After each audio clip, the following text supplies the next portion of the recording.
Hello जनता, फिर से स्वागत है आपका द एमआर शो के 10वें एपिसोड में। और आज हमने बुलाया है जालनी जिले के युवा कांग्रेस नेता को। प्लीज वेलकम राहुल भैया देशमुख। धन्यवाद सर हमारे शो पर आने के लिए। सर, राहुल गांधी तो जो इतनी बड़ी भारत जोड़ो यात्रा निकाली है, तो उससे फायदा क्या हुआ?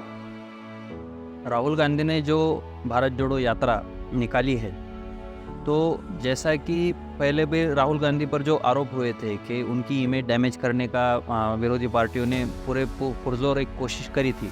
बिल्कुल। लेकिन जब राहुल गांधी ने कन्याकुमारी से दिल्ली तक का सफ़र तय किया या फिर कश्मीर तक का यात्रा तय करने की उन्होंने ठानी, तो भाजपाइयों ने उन पर ऐसे आरोप करे कि ये अय्याश है, ये हो नहीं सकता। कुछ कंटेनर्स के आंकड़े बताए गए, कुछ और चीज़ों के आंकड़े बताए गए कि ये हो नहीं सकता। और राहुल गांधी कुछ देर तक पैदल चलेंगे, फिर कुछ देर बाद बस से लेकर कोई व्हीकल लेकर चलेंगे।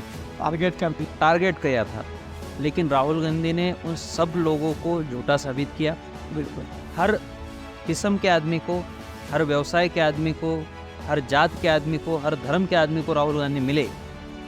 आदमियों को मिले, महिलाओं को मिले, हर किसी को। भोकरदन के भी हमारे एक बुजुर्ग उनको मिलकर आए हैं। तो वो जो जोश लोगों में तैयार हुआ है, या युवाओं में तैयार हुआ है, महिलाओं में तैयार हुआ है, बुजुर्गों में तैयार हुआ है, वो जोश आज 2024 में जो परिवर्तन की घड़ी इस देश में आ रही है, तो उसके लिए वो जोश हमें बिल्कुल काम आने वाला है। सर, दो चेहरे हैं सामने, एक राहुल गांधी और एक नरेंद्र मोदी। राहुल गांधी जो है कि एजुकेटेड पर्सन है, लेकिन नरेंद्र मोदी जो है अनएजुकेटेड है। लेकिन फिर भी दो बारे में नरेंद्र मोदी सरकार जनता ने चुन के दी है। इसकी क्या वजह है?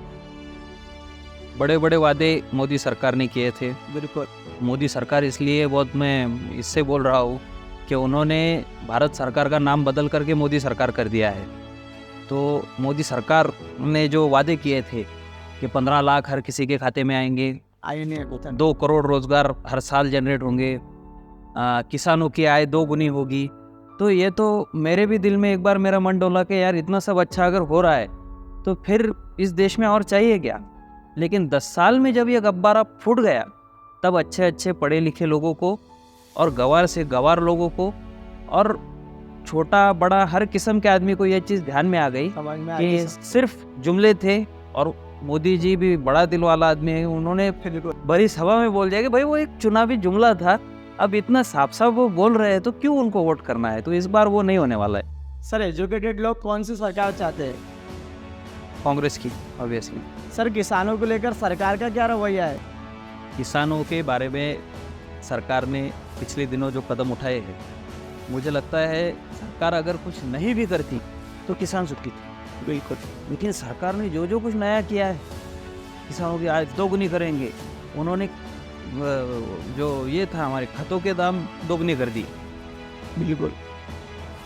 फसल के दाम उतने के उतने ही हैं, लेकिन खतों बियानों के दाम 2 गुने हो गए। फसल की बढ़ाने इनकम इसके अंदर 2 गुनी हो गई, ये सरकार को पता। बिल्कुल। नोटाबंदी कर दी, सबसे ज़्यादा क्रूड कैश में व्यवहार करने वाला जो वर्ग है वो है किसान या असंगठित में जो काम कर। नोटाबंदी में ख़त्म। उसके बाद उन्होंने क्या किया, तो कपास को आयात करा 3 साल से। मैं बोल रहा हूँ भारत के इतिहास में ये पहला दौर होगा कि 3-3 साल से लोगों की कपास घर में पड़ी हुई है। 2-2 साल से लोगों की सोयाबीन घर में पड़ी हुई है। मक्का का इस बार वही हशर होने वाला है, क्योंकि अभी कल परसों की न्यूज़ आई है कि मक्का को भी आयात करने वाले हैं। तो ये किसके घर भरना चाहते हैं? किसानों के घर भरना चाहते हैं। किसानों के घर तो भरे हुए, उनकी कपास उनके घर में पड़ी हुई, तो घर भरे भी है। लेकिन उनके जो बड़े बड़े उद्योगपति दोस्त हैं, उनके घर पैसों से भरे जा रहे हैं, क्योंकि अगर कपास के भाव कम रहेंगे तो इंडस्ट्रीज़ को फ़ायदा होगा, और 3-4 फ़ायदा इंडस्ट्रीज़ कमा रही है। किसान बेचारा आत्महत्या कर रहा है। अब आत्महत्या कर रहे किसान को भी कोई मुआवजा मतलब उतना नहीं मिल पा रहा है। अभी पिछले दिनों हमारे तरफ बारिश हुई, नुकसान हुआ, उस नुकसान का कोई पता नहीं है। पिछले साल जो नुकसान हुआ उसके कुछ के पैसे अभी मिले, कुछ के पैसे मिलने बाकी है। अभी अग्रिम दिया, लेकिन पूरे पैसे अभी देना बाकी है। पीक बीमा के पैसे अब तक मिले नहीं है। कंपनियां फ़ोन नहीं उठा रही है। आप डिजिटल इंडिया करो, बहुत अच्छी बात है। अगर पीक बीमा निकल रहा है, उससे लोगों को फ़ायदा हो रहा है, अरे भाई लोगों को पैसे दो ना, या तो झूठी आशा लगाओ मत, या तो फिर जो सिस्टम है वो दुरुस्त करके लोगों के खाते में पैसे जमा करो। बिल्कुल हमारी सरकार से कोई झगड़ा ही नहीं है। बिल्कुल। बेरोजगारी को आप किस तरह देखते हैं? बेरोजगारी का मुद्दा जो है, तो कभी भी जब से 2014 में मोदी सरकार आई है या फिर भाजपा की गवर्नमेंट जब से आई है, उन्होंने उनके चुनावी जुमलों में कहा था कि 2 करोड़ रोज़गार वो सालाना देंगे, और उनका ऐसा कहना है कि हमने वो कोशिशें भी करी है, और उसका जो सफाई वो देते हैं तो उसके तरफदारी में उन्होंने कहा है कि कमर्शियल व्हीकल जब बिके थे अच्छा। तो कुछ लाख या 2 लाख कुछ कमर्शियल व्हीकल उस साल बिके हैं। इसका मतलब लाख या 2 लाख ड्राइवर भी बने हैं। तो ड्राइवरों की नौकरी को आज तक के इतिहास में कभी भी ये ड्राइवरों की या असंगठित जो नौकरियां, कोई हाथगाड़ी चलाता होगा, कोई प्लास्टिक का सामान बेचता होगा, कोई टायर पंक्चर कर रहा होगा, या कोई मैकेनिक होगा, इस असंगठित क्षेत्र को रोजगार के तौर पर सरकार ने आंकड़ों में कभी नहीं लिया। हालांकि वो रोजगार है लेकिन लिया नहीं था। रोजगार सरकार कहती है कि जिसका टैक्स पेयर अगर कोई नागरिक बनता है तो वहाँ पर या तो वो इंडिविजुअल एक बिजनेसमैन बना है या तो फिर वो जॉब में लगा है। सर्विस वाला। इन्होंने ये नया ही फॉर्मूला, जीडीपी गिनने का भी नया फॉर्मूला निकाला, रोजगार गिनने का भी नया फॉर्मूला निकाला। अब भाई 2 लाख गाड़ियाँ बिकी है तो 2 लाख ड्राइवर आए हैं तो 2 लाख नौकरियाँ जनरेट हुई है। अब इस तरीके से चलेंगे तो कल बोलेंगे यार 3 लाख हाथ गाड़ियाँ बिक गई है तो 3 लाख रोजगार भी जनरेट हो गए। अब हम 21वीं सदी से आगे बढ़ रहे हैं, हम अमेरिका से हमारे कंपटीशन की बात कर रहे हैं और ये पीछे जा रहे हैं। भाई देहात मतलब गए से गुजरे देश में भी ऐसी हालत नहीं होगी कि कोई ट्रक चलाने वाले को सरकार बोलती होगी मैंने तुमको कोई रोजगार दिया है। ये सरकार का क्रेडिट नहीं है।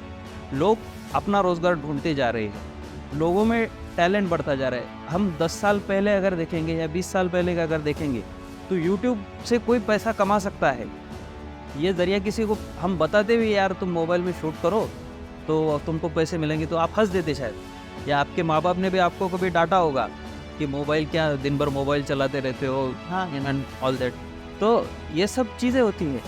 ये युवाओं का टैलेंट है, ये इस देश की जनता का टैलेंट है कि तरह तरह से वो रोज़गार ढूंढकर निकाल रही है। सरकार का दायित्व बनता है कि भाई ठीक है यूट्यूब से पैसे कमा रहा है, उसका कोई कोर्स निकालो, टेक्निकल नॉलेज उनको दो ताकि उनकी आय दोगुनी हो। किसान किसानी कर रहा है, उसको सरकार ने नहीं सिखाया किसान को किसानी करना। किसान खुद उतना टैलेंटेड है, बस सरकार अपनी वो इधर से मक्का आयात करी, उधर से कपास आयात करी, ये सब ना करे ना तो किसान को सरकार की ज़रूरत नहीं है। सर जालना लोकसभा के अगर चुनाव करें औसत में जो है तो 5 बार खासदार बन चुके हैं और आप कह रहे हैं कि डॉक्टर कल्याण काले को वोट देना चाहिए, तो भोकरदन की अगर जनता की स्वास्थ्य देखा जाए तो खासदार साहब जो है भोकरदन शहर के, तो भोकरदन शहर की जनता का कल्याण काले के वोट देने से क्या फ़ायदा हो सकता है? मेरे ख्याल से 40 साल से खासदार साहब इस क्षेत्र का प्रतिनिधित्व कर रहे हैं और 40 साल में अगर आपकी आज भी बुनियादी समस्या है कि बिजली, पानी, रोड, तो मुझे नहीं लगता इससे विकास क्या होता है। आज भी भोकरदन के शहर की जनता पानी के लिए तरस रही है, शहर की नहीं ग्रामीण की भी तरस रही है। आज भी आवाज़ उठा रास्ते अभी भी जो जिसके उद्घाटन हो के 5 साल गुजर गए, ऐसे रोड अभी तक नहीं बने हैं। बिल्कुल। तो विकास क्या होता है? अगर आपके जीवन में आपको बदलाव चाहिए, आपको चाहिए पानी, यार खड़कपूर्णा का पानी हमारे नेता राजा बहू के माध्यम से और तब कांग्रेस के जो भूतपूर्व नेता थे हमारे अब्दुल सत्तार साहब के प्रयासों से हमने पानी यहाँ पर लाया है। वो एक बिल्कुल इम्पॉसिबल सी चीज़ थी, वो उन्होंने कर दिखाया है कि वो मंजूर करी, यहाँ तक पाइपलाइन हो चुकी है। लाइन बिल की समस्या को लेकर उन्होंने कुछ बखेड़ा खड़ा किया, अब प्रशासक राज चल रहा है, हमें भी कुछ बोलने नहीं जा रहा है। बिल्कुल। तो उसकी वजह से उन्होंने पानी का सब सप्लाई रोक दिया। अगर बुनियादी चीज़ें आपको नहीं मिल रही है तो मुझे लगता है भोकरदन की जनता ने बदलाव करना चाहिए। सर युवा जो है तो पॉलिटिक्स से इतना दूर क्यों भाग रहे हैं? देखिए पिछले 10 सालों में हम अगर देखते हैं या 10 साल से पहले अगर जाकर हम राजनीति की एक में ये देखते हैं तो राजनीति का एक तरीका होता था, चाहे किसी भी पार्टी का आदमी हो उसका एक लिहाज किया जा सकता था और कोई पार्टी के आगे जाकर भी कोई रिलेशन होते थे या फिर कोई राजनीति का एक स्तर हुआ करता था। पिछले 10 सालों में राजनीति का स्तर बहुत बुरी तरीके से गिरा है और युवाओं का राजनीति की तरफ देखने का दृष्टिकोण बदल गया है। हमने पहले देखे होंगे पुराने जो लीडर है बहुत कई से आके वो अच्छे अच्छे लीडर बने हैं, लेकिन पिछले 10 सालों में जिस तरह से राजनीति ने स्तर छोड़ा है, तो कोई अच्छा घर बार वाला या अपना अच्छा किस्म का आदमी मुझे नहीं लगता राजनीति की तरफ देखेगा। लेकिन हाँ, जो राजनीति में लड़ना जानता है युवा, बिल्कुल उनके हाथ मजबूत करने वाले हैं, और परिवर्तन के बाद राजनीति का शुद्धिकरण भी कांग्रेस के जरिए से ज़रूर होगा। बिल्कुल सर, युवाओं का आपका कुछ मैसेज?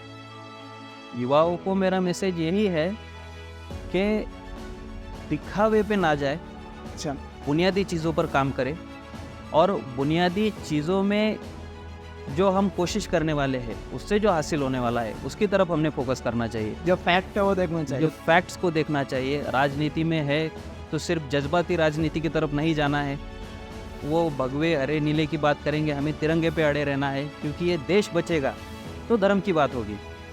ये दुनिया का इकलौता ऐसा देश है हमारा भारत देश कि जहाँ पर हिंदू, मुसलमान, सिख, ईसाई हर किसी को अपने अपने मज़हब की प्रैक्टिस करने में कोई पाबंदी नहीं है। बिल्कुल, ऐसा और किसी देश में नहीं होता है। तो पहले देश बचना चाहिए, इसलिए हमें एक अच्छी सरकार देनी चाहिए।